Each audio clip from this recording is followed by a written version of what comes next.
माझं नाव मनीषा भाग्यवान वागिरे. मनीषा ताई, माहेर कुठलं? पालशिंगण, बीड जिल्हा. आणि सासर? सासर उदंड वडगाव, बीड जिल्ह्यामध्ये. आणि भाऊजी काय करतात? बोरवेलचं दुकान आहे. अरे वा, क्या बात आहे. बोरवेल, जिथे हात लावेल तिथं पाणी. व्हेरी गुड, हरकत नाही. किती वर्ष झालीत लग्नाला? 11 वर्ष झाली. 11 वर्ष झाली आहेत. वा, व्हेरी गुड. काय सांगशील माहेर बद्दल ताई? आम्ही 4 जण बहीण भाऊ आहेत. माझे 2 भाऊ मोठे आहेत, मी सगळ्यात लहान आहे. हा, शाळेत तू लहान जाताना आहेस? हा, मी सगळ्यात सगळ्यात लहान. माहेरी सगळ्यात लहान आहे आणि सासरी सगळ्यात मोठी आहे. अच्छा, पण माहेरी सगळ्यात लहान. हा, सगळ्यात शेंडेफळ म्हणजे. हा, शेंडेफळ. देत ताळी, मी पण शेंडेफळच आहे. लय लाड असतात आपले पण, आहे ना? मग बहिणी भावासोबत शाळेत जायचे. शाळेत गेल्यावर रडायचे, घरी येऊन नव्हती जात रडताना. म्हणजे जाताना रडत. ताई मध्ये मध्ये श्वास पण घेत जा ना जरा. चालते. घरी येऊन जाताना भीती नव्हती वाटत, शाळेत गेली की भीती वाटायची. मग मी भावाच्या क्लासमध्ये जाऊन बसायचे. मोठा भाऊ 7वीला होता, त्याच्या क्लासमध्ये. त्याचे शिक्षक शिकवायला आले की तिथून उठायचे, बहिणीच्या क्लासमध्ये जायचे बसायला. तुझ्या वर्गात कधीच बसायची? वर्गात बसतच नव्हते, पहिलं होतं त्यावेळेस. मग तिच्या वर्गामध्ये आले की छोटा आणखीन एक भाऊ त्याच्या क्लासमध्ये जाऊन बसायचे.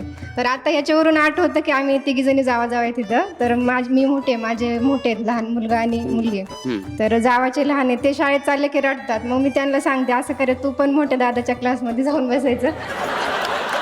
पण ते इंग्लिश स्कूलला असल्यामुळे आता काही शक्य नाही. माझी जाऊ म्हणते तुमचं लहानपण त्यावेळेस मराठी होतं, आता त्यांना शक्य नाही असं जाऊन बसेल. मग दररोज सकाळी आमचा विषय निघतो, नाही का? पण ती जी आपली शाळा होती ना, हा, ते कौलारू शाळा, ते सगळे वर्ग, ते बेंच, म्हणजे मी स्कूल आणि शाळेतला फरक सांगतो. जी शाळा जी होती ना, जी बाहेर आपण ते घंटा वाजली हा की मधली सुट्टी झाली आणि ते अजूनही सगळं डोळ्यासमोर येते. हा, येते. पण ती शाळेची गंमत वेगळीच ना. जवळच होती, मग सुट्टी झाली की घरी पण जायचं. घरी पण जायचं, पण घरी आता पुन्हा यायची शाळेत की नाही? अच्छा. पण काय सांगशील माहेर बद्दल? माहेर म्हटल्यानंतर कोण येतं तुझ्या माहेर डोळ्यासमोर? बद्दल म्हणलं की म्हणजे बहीण भाऊ ते आले की असं लगेच जावं वाटतं, नाही का? त्यांचा फोन येतो, सगळे आले, तूच नाही आली. मग असं वाईट वाटतं, जावं वाटतं. जावं वाटतं. हा, आणि सासरी गावाला गेल्यावर मग लगेच आई वडील भेटायला येतात. अच्छा, पण मला सांग, माहेरचा कुठला पदार्थ आवडीचा तू अगदी सासरच्यांना खायला घातलंस? पुरणपोळी. पुरणपोळी. मला तर लय आवडते बाबा पुरणपोळी. क्या बात आहे. अजून काय मला सांगशील? एखादा कुठला असा प्रसंग आठवतोय माहेरचा?